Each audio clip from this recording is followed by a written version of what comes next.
ഇവിടെ അടുത്ത് നല്ലൊരു ഫുഡ് കിട്ടുന്ന സ്ഥലമുണ്ട്, നമുക്കൊന്ന് പോയി നോക്കിയാലോ. ഇവിടുത്തെ ഫുഡ് ഭയങ്കര ഫേമസ് ആണെന്നാണ് പറഞ്ഞു കേട്ടത്. കടയാണെങ്കിൽ അത്ര വലുതൊന്നും അല്ല കേട്ടോ, പക്ഷേ മുമ്പിൽ കൊണ്ടുവച്ചിരിക്കുന്ന സാധനങ്ങൾ കണ്ടില്ല, എന്താ ടേസ്റ്റ്, കണ്ടിട്ട് ഇങ്ങോട്ട് കൊതി ഉറന്നു. ചറുമുറു കഴിക്കാവുന്നതാണോ? എങ്ങനെയുണ്ട്?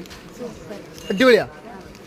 കുട്ടികൾ പറഞ്ഞാൽ പിന്നെ വേറെ ഓപ്ഷൻ ഇല്ല, കയറി കഴിക്കുക എന്നുള്ളതേ ഉള്ളൂ. ചെറിയ കടയാണെങ്കിലും അത്യാവശ്യം നല്ല തിരക്കുണ്ട് കേട്ടോ. ഇവിടുത്തെ ചറുമുറുവാണ് ഫേമസ്. ചറുമുറുവിന്റെ കൂടെ ഒക്കെ ഉള്ളതെന്ന് വീഡിയോയിൽ കണ്ടു നോക്ക്.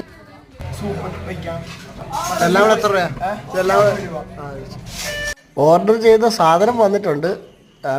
ചറുമുറുവിൻ്റെ മുകളിൽ ഒരു ബുൾസയുണ്ട്, ആട്ടിൻ്റെ സൂപ്പുണ്ട്. ഇത്രയും കൂടി 40 രൂപയാണ് ഇവിടെ. ഞാൻ ആ ഫുഡ് കഴിച്ചു, അത്യാവശ്യം കുഴപ്പമില്ലാത്ത നല്ലൊരു ഫുഡ് എന്ന് പറയാം. പക്ഷേ ഇവിടെ ഉള്ളവരൊക്കെ പറയുന്നത് ഇനിയും കഴിക്കാൻ വരും എന്നാണ്. കാരണം ടേസ്റ്റ് അതുപോലെയാണ്, നാവിൻ്റെ തുമ്പിൽ തന്നെ നിൽക്കുമെന്നാണ് പറയുന്നത്. എന്തായാലും കാസർഗോഡുകാരുടെ സ്വന്തം ചറുമുറു.